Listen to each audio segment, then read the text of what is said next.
करोड़ों दर्शकों का मिल रहा साथ। एमपी की बात एमपी न्यूज के साथ। नमस्कार, आप देख रहे हैं एमपी न्यूज और मैं हूं आपके साथ साक्षी जैन।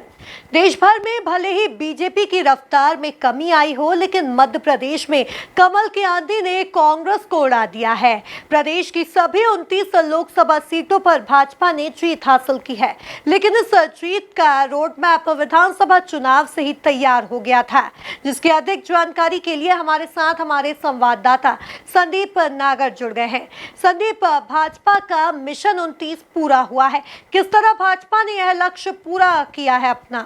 देखिए, निश्चित ही मध्य प्रदेश में 2 महीने से चली लंबी कवायद के बाद में अब ये स्पष्ट हो गया है कि मध्य प्रदेश में भारतीय जनता पार्टी एक बार फिर पूर्ण बहुमत के साथ अपनी वापसी करने में कामयाब हुई है। और मध्य प्रदेश में मिशन 29 पर जुटी भारतीय जनता पार्टी ने एक बार फिर तमाम कांग्रेसी कार्यकर्ताओं को नस्त नाबूद कर दिया है। और शायद यही कारण है कि आज तक के इतिहास में सबसे बड़ी लीड के साथ भारतीय जनता पार्टी ने मध्य प्रदेश की 29 लोकसभा सीटों पर अपना दमखम ही नहीं दिखाया, बल्कि उनको प्रधानमंत्री नरेंद्र मोदी की झोली में भी डाला है। और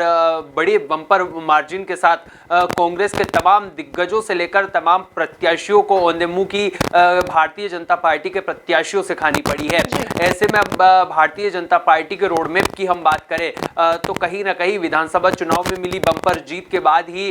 मध्य प्रदेश बीजेपी ने यह रोडमैप तैयार कर लिया था। और शायद यही कारण है कि विधानसभा चुनाव में तमाम भागदौड़ संभाल रहे केंद्रीय गृह मंत्री अमित शाह और राजनीति के चाणक्य कहे जाने वाले अमित शाह ने इस लोकसभा चुनाव में भी कमाल कर दिखाया और मध्य प्रदेश की 29 लोकसभा सीटों को कहीं ना कहीं जीतने में केंद्रीय गृह मंत्री अमित शाह की बड़ी भूमिका भी रही। और तमाम भारतीय जनता पार्टी के कार्यकर्ताओं के साथ उनका ऐसा मैनेजमेंट सामने आया है कि कांग्रेस मध्य प्रदेश में अब टिकती हुई नजर नहीं आ रही है। वहीं मध्य प्रदेश बीजेपी की बात करें तो प्रधानमंत्री नरेंद्र मोदी के तमाम आदेशों को आगे रखते हुए प्रदेश भाजपा अध्यक्ष वी.डी. शर्मा ने तो कमाल किया ही है, लेकिन मुख्यमंत्री मोहन यादव ने भी मध्य प्रदेश की 29 लोकसभा सीटों पर जिस तरीके से मुख्यमंत्री बनने के बाद में अपनी सक्रियता बढ़ाई थी और जिस तरीके से वी.डी. शर्मा ने मैनेजमेंट मध्य प्रदेश में दिखाया था, शायद ये उसी का नतीजा है कि मध्य प्रदेश की 29 लोकसभा सीटों पर भारतीय जनता पार्टी ने बम्पर जीत हासिल की है। वहीं कैबिनेट मंत्री कैलाश विजयवर्गीय को सबसे टफ सीट जो है वो पार्टी की ओर से लक्ष्य के लिए दी गई थी। तो ऐसे में कैलाश विजयवर्गीय ने बखूबी ये जिम्मेदारी निभाई और सबसे कड़ी और मुश्किल सीट पर भी भारतीय जनता पार्टी का परचम बुलंद किया है। वहीं अगर हम विधानसभा चुनाव के बाद की बात करें तो केंद्रीय गृह मंत्री अमित शाह ने जिस तरीके से पार्टी के तमाम कार्यकर्ताओं को निर्देश दिए थे कि जिन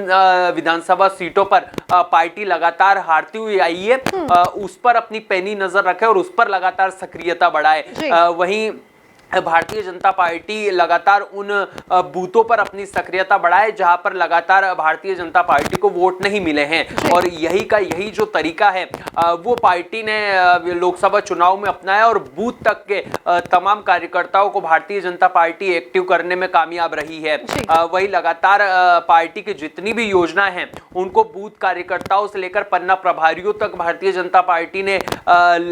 एक्टिव किया है और लगातार उन तक अपनी योजनाओं को पहुंचाया है। भारतीय जनता पार्टी ने विधानसभा चुनाव में जिन जिन लोकसभा सीटों पर हार का सामना किया था उन विधानसभा सीटों पर लोकसभा चुनाव में अपनी पैनी नजर बनाई है। एक धार उदाहरण भी है जहां पर भारतीय जनता पार्टी ने बम्पर वोटों से जीत हासिल की है। हालांकि विधानसभा चुनाव में यहां से कांग्रेस का पलड़ा भारी रहा था, लेकिन लोकसभा चुनाव में भारतीय जनता पार्टी की रणनीति के आगे धार लोकसभा सीट पर कहीं ना कहीं भारतीय जनता पार्टी जीत हासिल करती हुई नजर आई है। और शायद यही मैनेजमेंट का नतीजा है और शायद यही भारतीय जनता पार्टी की रणनीति है कि आज मध्य प्रदेश की 29 लोकसभा सीटें एक बार फिर भारतीय जनता पार्टी के पक्ष में जाती हुई दिखाई दे रही है। और तमाम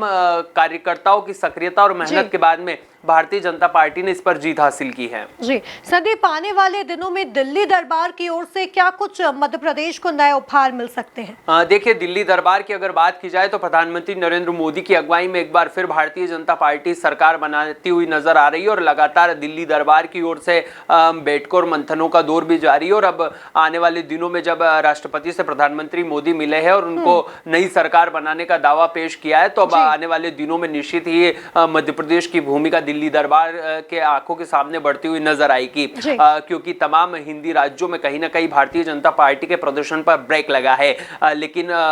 तमाम अपने संगठन की रफ्तार जो है मध्य प्रदेश बीजेपी ने वो बढ़ाई और अपने तमाम रणनीति का जो सबसे बड़ा उदाहरण है वो एमपी बीजेपी ने पेश किया है। तो ऐसे में आने वाले दिनों में जब प्रधानमंत्री नरेंद्र मोदी के कुनबे की चर्चा होगी तो कहीं ना कहीं निश्चित ही एमपी बीजेपी को भी बड़ी जो है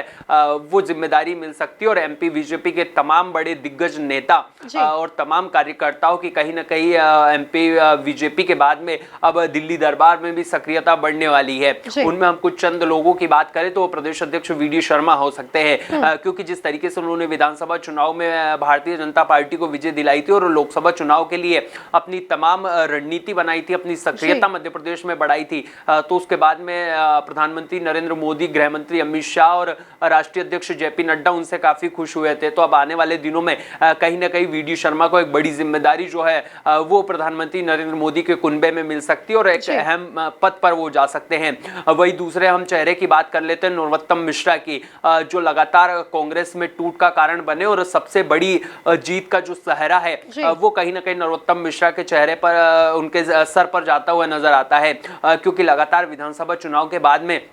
उनको कहीं ना कहीं हार का सामना करना पड़ा था, लेकिन उसके बाद में उन्होंने मध्य प्रदेश में अपनी सक्रियता बढ़ाई और लगातार वो कांग्रेस में कहीं ना कहीं पार्टी के तमाम नेताओं का पाला बदलने में महत्वपूर्ण रहे और शायद यही कारण है कि प्रदेश के अलग अलग लोकसभा सीटों से, अलग अलग विधानसभा सीटों से और अलग अलग बूथों से कांग्रेस के कार्यकर्ताओं ने पार्टी का साथ छोड़ा और भारतीय जनता पार्टी का भगवा उड़ा। तो कहीं ना कहीं ऐसे में कहा जा सकता है कि नरोत्तम मिश्रा को भी दिल्ली दरबार की ओर से एक बड़ी और महत्वपूर्ण जिम्मेदारी दी जा सकती है। वहीं तीसरे नंबर पर पूर्व मुख्यमंत्री शिवराज सिंह चौहान आते हैं, जिन्होंने एक बार फिर ये दम दिखाया है कि विदिशा में लाडले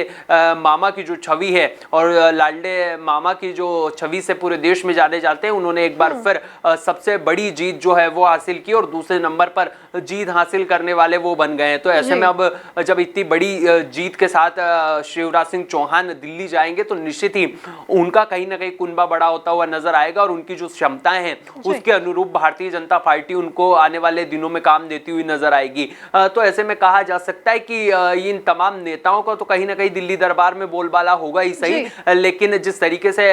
सीएम मोहन यादव ने इतने कम समय में इतनी बड़ी जीत जो है वो भारतीय जनता पार्टी को दिलाई है, तो ऐसे में दिल्ली दरबार जो है वो प्रधानमंत्री नरेंद्र मोदी अपने बलबूते पर एमपी बीजेपी को बड़ा उपहार दे सकती है और आने वाले दिनों में निश्चित ही मध्य प्रदेश में विकास के कार्यों के साथ कई नई योजनाओं का जो लाभ है वो सबसे पहले मध्य प्रदेश के लोगों को मिलता हुआ नजर आएगा। तो कह सकते हैं कि आने वाले दिनों में कहीं ना कहीं भारतीय जनता पार्टी की जो रफ्तार है वो बढ़ने वाली और दिल्ली से लेकर राजधानी भोपाल तक एमपी बीजेपी का जो बोलबाला है वो अब आने वाले दिनों में हम देखने को मिल सकता है। संदीप, अगर कांग्रेस की बात की जाए तो कांग्रेस क्या विधानसभा चुनाव से भी सबक नहीं ले पाई, कहां चूक रह गई? अगर कांग्रेस के लिहाज से हम बात करें तो कांग्रेस निश्चित ही बड़ी चूक कर बैठी और जिस तरीके से विधानसभा चुनाव के परिणाम आए थे उसके बाद में माना जा रहा था कि कहीं ना कहीं लोकसभा चुनाव में पार्टी बेहतर प्रदर्शन कर सकती है और विधानसभा चुनाव से सीख ले सकती है, लेकिन जिस तरीके से मध्य प्रदेश में परिणाम आए कहीं ना कहीं कांग्रेस के संगठन में बड़ा बदलाव होने की आशंका है और जिस तरीके से ये परिणाम हम सबके सामने आए हैं कहीं ना कहीं इसने जीतू पटवारी के साथ, उमंग सिंगार के साथ तमाम नेताओं पर एक बार फिर सवालिया निशान खड़े कर दिए हैं। हम बात करें विधानसभा चुनाव की तो विधानसभा चुनाव में एमपी कांग्रेस को बुरी तरीके से शिकस्त का सामना करना पड़ा था। वहीं भारतीय जनता पार्टी ने जिस तरीके से 2014 में 27 और 2019 में 28 लोकसभा सीटों पर अपनी जीत हासिल की थी, तो वही 2024 में 29 सीटों पर जीत हासिल की और ऐसे में अब जब कांग्रेस अपनी वापसी नहीं कर पाई है तो कहीं ना कहीं सवाल जरूर खड़े हो रहे हैं। ऐसे में अगर बात की जाए कि कहां चूक कांग्रेस से हो गई है तो सबसे बड़ी चूक संगठन की है, क्योंकि विधानसभा चुनाव में भले ही संगठन मजबूती के साथ चुनाव लड़ता हुआ नजर आया लेकिन लोकसभा चुनाव में ये बुरी तरीके से परास्त रहा है और कांग्रेस का कोई भी संगठन जमीनी स्तर पर सक्रिय नहीं दिखाई दिया है। वहीं कार्यकर्ता भी खुद अकेले चुनाव मैदान में दम दिखाते हुए नजर आए हैं। वहीं दूसरी अगर सबसे बड़ी वजह की बात की जाए प्रत्याशियों की तो कहीं ना कहीं प्रत्याशियों के चयन में कांग्रेस से कमी रह गई हो। हम इंदौर की ही बात कर लेते हैं जहां से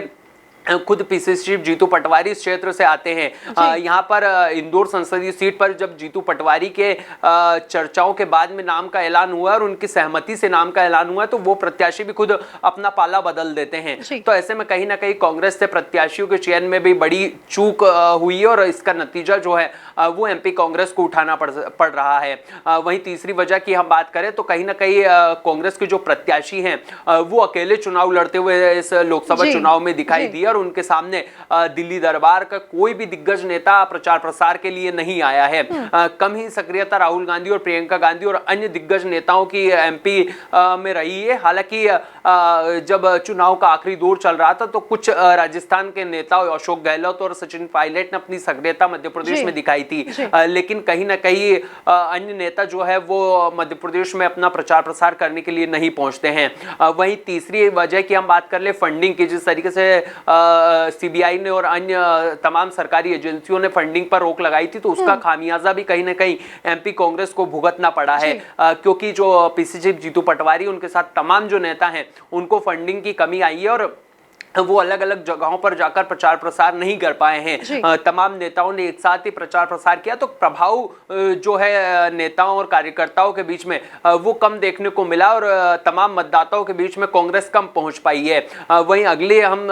वजह की बात करें तो कांग्रेस के तमाम दिग्गज नेता, चाहे हम दिग्विजय सिंह की बात कर ले, कमलनाथ की बात कर ले या फिर हम अन्य नेताओं की बात कर ले, उनको कहीं ना कहीं पार्टी ने एक लोकसभा सीट पर ही उलझा कर रख दिया और जिस तरीके से कमलनाथ खुद का चुनाव लड़ते हुए नजर आए तो वही दूसरी ओर दिग्विजय सिंह भी कुछ ही राजगढ़ को छोड़कर बाहर निकल पाए और कुछ ही लोकसभा सीटों पर उन्होंने प्रचार प्रसार किया है। हालांकि वो भी लगातार जब अपने संसदीय क्षेत्र का प्रचार प्रसार कर रहे थे तो जब वहां मतदान खत्म हो गया तो उसके बाद में दूसरी लोकसभा सीटों पर उन्होंने अपनी सक्रियता बढ़ाई है। तो कह सकते कि कहीं ना कहीं भारतीय जनता पार्टी के बाद में कांग्रेस में एक बड़ी कमी देखने को मिली है और तमाम दिग्गज नेताओं ने मध्य प्रदेश में बड़ी चूक की है। तो ऐसे में कहा जा सकता है कि कांग्रेस जो है वो भारतीय जनता पार्टी के तुलना में काफी पीछे रही है और उसका नतीजा जो है वो अब हम सबके सामने है कि भारतीय जनता पार्टी ने मध्य प्रदेश की 29 लोकसभा सीटों पर एक बार फिर अपना झंडा बुलंद करके दिखाया है। जी, बहरहाल देश की 543 लोकसभा सीटों पर लोकसभा चुनाव के परिणाम जो है वो सामने आ गए हैं। मध्य प्रदेश की बात की जाए तो पूरे 29 की 29 सीट जो है वो भाजपा के खाते में आ गई है। अब देखना होगा कि दिल्ली दरबार की ओर से मध्य प्रदेश को क्या कुछ नई सौगातें मिल पाती है। तब तक के लिए आप बने रहिए एमपी न्यूज के साथ। नमस्कार। करोड़ों दर्शकों का मिल रहा साथ, एमपी की बात एमपी न्यूज के साथ।